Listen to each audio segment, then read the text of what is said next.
Olá, camaradas! Meu nome é Caetano e esse é o nosso canal sobre questão agrária. Na aula de hoje, a gente vai trabalhar o conceito de agronegócio. O conceito de agronegócio, ele é muito diverso, muito usado hoje em dia para caracterizar quase toda a produção agropecuária e os seus processos de comercialização. Entretanto, essa é uma forma errada de se caracterizar a comercialização agropecuária. Se vocês forem lá no final desse vídeo, vou colocar aqui na descrição um vídeo que temos sobre agricultura e comercialização. Vai te explicar que desde a história da agricultura houveram processos de comercialização.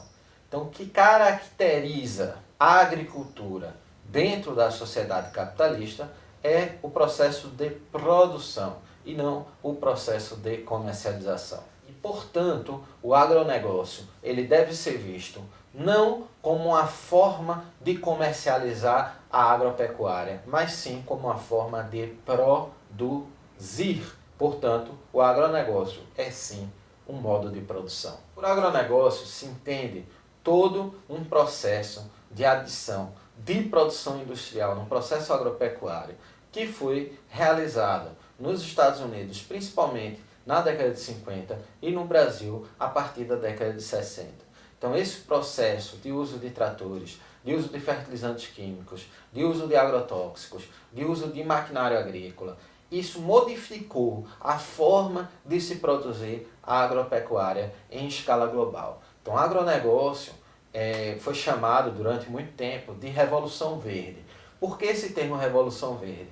Porque, segundo alguns autores, claro, ligados ao agronegócio, essa mudança tecnológica iria solucionar o problema da fome no mundo. Então, quanto mais tecnologia a humanidade tivesse para produzir alimentos, mais ela teria capacidade de diminuir a fome.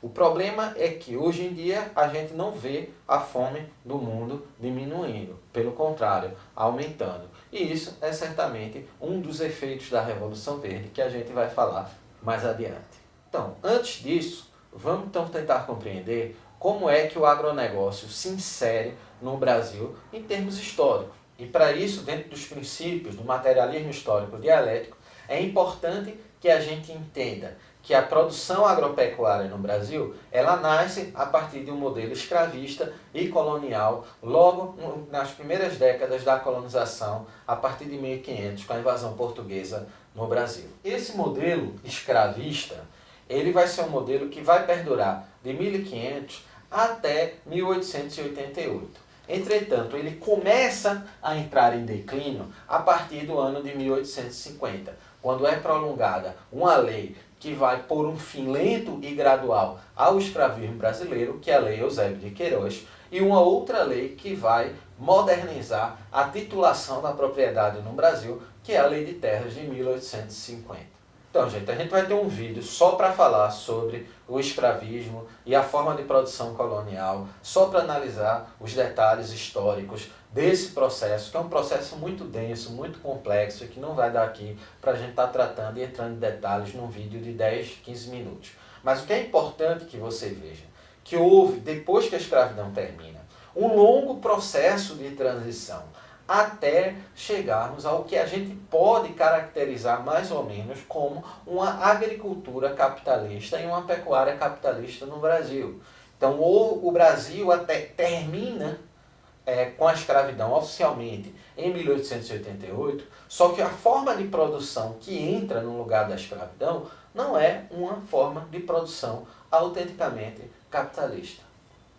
Por isso que a gente diz que essa forma de latifúndio, de um trabalho livre e assalariado, mas extremamente precarizado, a gente pode considerar assim como uma forma pré-capitalista de produção que vigorou no Brasil pelo menos até o ano de 1930, quando se tem uma revolução no Brasil para acabar com a República Velha, acabar com a República dos Coronéis. A partir de 1930 é que esse modelo do agronegócio industrial começa a dar os seus primeiros passos de inserção dentro da produção agropecuária. A gente pode dizer que antes de 1930 havia agroindústrias no Brasil? Sim, havia, principalmente na produção açucareira.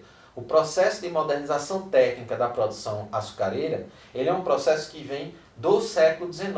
Mas a gente não pode dizer que o setor agropecuário brasileiro ele era um setor industrializado. Isso somente a partir de 1964, quando os militares, dentro da ditadura militar, vão fazer um amplo programa de inserção do modelo da Revolução Verde, do modelo de produção do agronegócio no meio rural brasileiro. Então esse é um projeto que começa em 1930 com os programas de assistência técnica e extensão rural. Então o camponês, o produtor rural, ele é convencido que esse modelo de produção, de se endividar para comprar um trator, de usar fertilizante químico, de usar agrotóxico, é um modelo mais viável para ele. E para alguns casos realmente vai ser, em termos econômicos, mas para outros casos também não vai ser. Vou ter muitas pessoas que vão falir comprando máquinas, comprando tratores, sem ter viabilidade econômica nenhuma nesse processo. Também, a partir da década de 60, começa a se inserir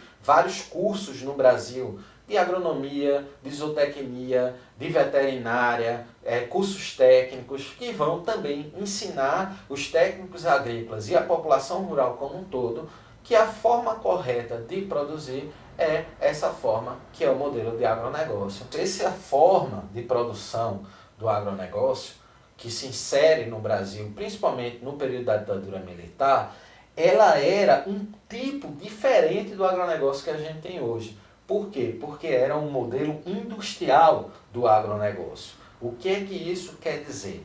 Quer dizer que entre 64 a 1990, várias indústrias do ramo alimentício brasileiras, nacionais, foram fundadas. A produção agropecuária era baseada na compra de tratores nacionais, de fertilizantes nacionais, de agrotóxicos nacionais. Algum ou outro produto era efetivamente importado, ele vinha de fora, mas a maior parte era indústria 100% nacional.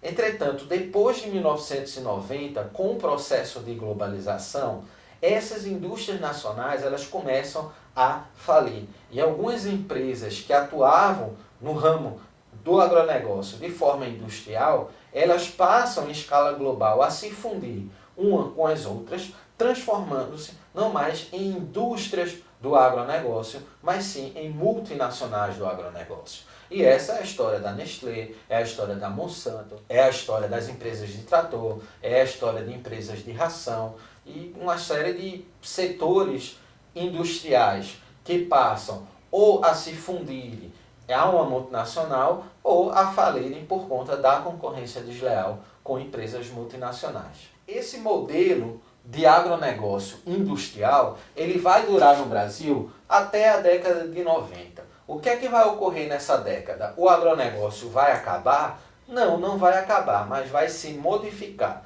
Então, apesar da gente continuar falando esse termo agronegócio, o fato é que existem dois tipos de agronegócios diferentes na história do Brasil. Um agronegócio que perdurou até a década de 90, que era esse modelo do capital industrial, para um outro tipo de agronegócio que vai vir com o capital financeiro, que vai ser justamente esse modelo que é vigorado até hoje no meio rural. Esse modelo de agronegócio ele vai vir com o próprio processo da globalização.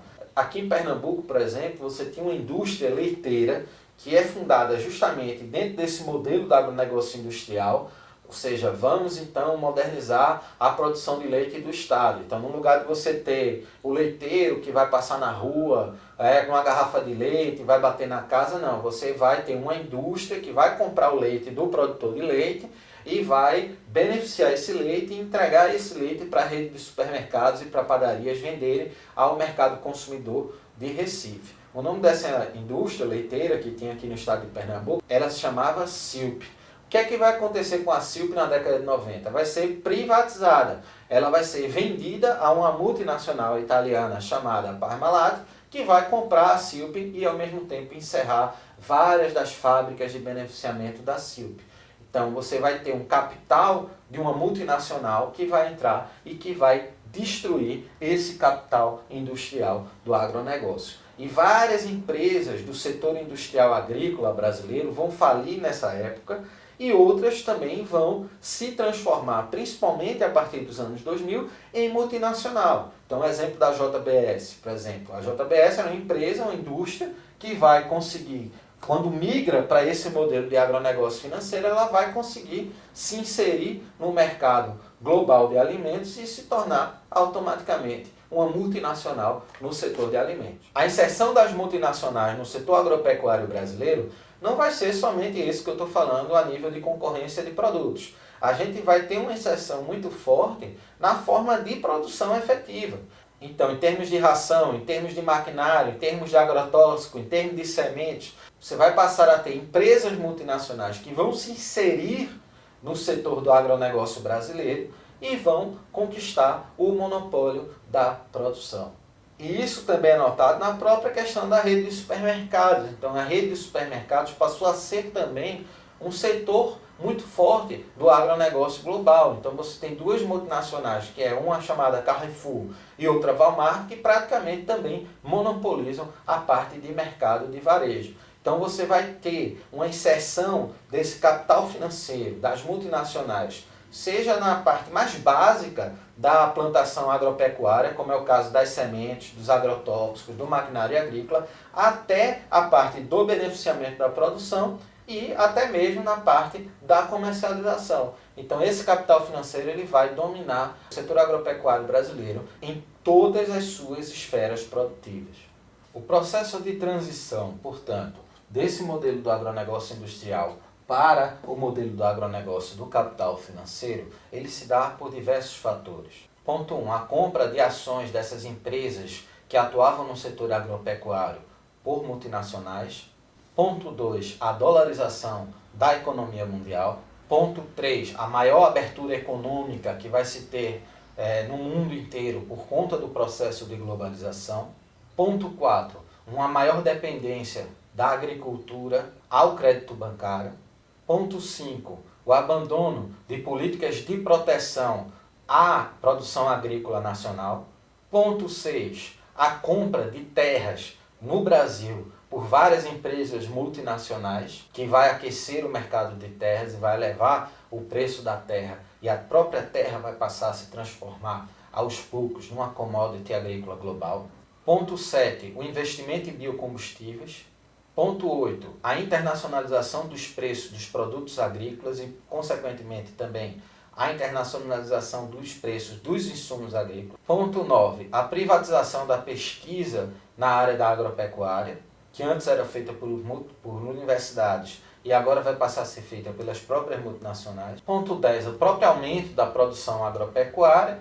Ponto 11, também o aumento do uso de fertilizantes químicos e de agrotóxicos na produção agropecuária e também um processo de substituição da força do trabalhador rural pelas máquinas agrícolas, pelo maquinário agrícola. E tudo isso vão ter alguns efeitos sociais bastante graves no meio rural. Então você vai ter um grande aumento de produção e vai causar também um aumento do desmatamento, uma contaminação maior das águas, uma contaminação maior do solo, dos próprios trabalhadores, o desemprego rural. E essas consequências muito graves que vai fazer com que o campo brasileiro passe a se tornar um grande deserto verde, principalmente em regiões onde esse modelo do agronegócio é mais bem inserido, como no caso do centro-oeste brasileiro, vai fazer com que algumas pessoas passem a questionar esse modelo do agronegócio, principalmente esse modelo em escala do capital financeiro. E para concluir, gente, é importante que a gente entenda que esse modelo do agronegócio, ele veio acompanhado de um grande processo de propaganda. Então eu me lembro que na década de 90, a gente tinha uma grande propaganda dizendo que a gente deixasse de comprar o leite nacional para comprar o leite de uma indústria multinacional, como por exemplo a Parmalat. Para quem se lembra, a Parmalat chegou até a patrocinar o Palmeiras, a patrocinar o Santa Cruz, a patrocinar alguns times do Brasil, dentro da ideia de fazer um programa massivo para que as pessoas pudessem consumir esses produtos vindos de uma multinacional e deixasse de consumir o produto nacional, o produto consumido dentro da produção local. Então, dentro de um processo dialético, alguns movimentos sociais, ou algumas pessoas, alguns grupos de consumidores, ONGs, vêm desenvolvendo uma nova forma de se pensar o meio rural, de se pensar o consumo de alimentos, que não é essa forma vinculada ao agronegócio. Então, se na década de 90 havia um grande status você consumir um produto agropecuário vindo de uma multinacional, hoje em dia, cada vez mais esse status está sendo reduzido. Então, a gente hoje tem um grande incentivo, seja por parte de movimentos sociais, como a MST, que agora propaga a agroecologia no seu projeto de reforma agrária popular, mas também por parte de uma série de consumidores que preferem consumir o produto agroecológico a consumir o produto envenenado. Também você tem no Brasil uma série de consumidores, de movimentos de consumidores que vem também alentando a necessidade de se consumir o produto local, o produto artesanal, o produto regional. Então, se a gente vê na culinária, por exemplo, então você tem na década de 90 uma grande moda que era você consumir de uma fast food. Também eu me lembro, né, a gente conta essa história porque a gente tem uma certa idade, dá para perceber aí pelo cabelo branco, né? Mas eu me lembro quando a McDonald's chegou aqui em Recife, né, as pessoas faziam fila para consumir aquele produto ultra processado, ultra industrializado que era produzido por uma multinacional. E hoje em dia a gente tem o quê? A gente tem um apelo muito maior de você consumir no comércio do seu bairro, no restaurante do seu bairro, que num restaurante gourmetizado, ou seja aquele restaurantezão também da esquina que vai fazer aquele hambúrguer com aquele molho de maionese com alho, de primeira. Então você tem uma mudança, uma conscientização do público consumidor em relação à necessidade, seja por uma questão de saúde, seja uma questão do desenvolvimento local, de você consumir outra forma de produto que não esse produto do agronegócio. Mas se lembre-se, quando a gente está falando de produtos do agronegócio, a gente está falando de quê? A gente está falando dos produtos das multinacionais, dos produtos agropecuários que são mercadoria globais e dos produtos agropecuários que se inserem nesse modelo de produção do capital financeiro. Então a gente está se criando alternativas em relação a isso, e isso passa também por uma mudança de mentalidade no próprio público consumidor. Então, se você que está assistindo esse vídeo mora na cidade e quer saber como pode melhorar o mundo e melhorar o mundo rural, comece a melhorar pelos seus próprios hábitos de consumo.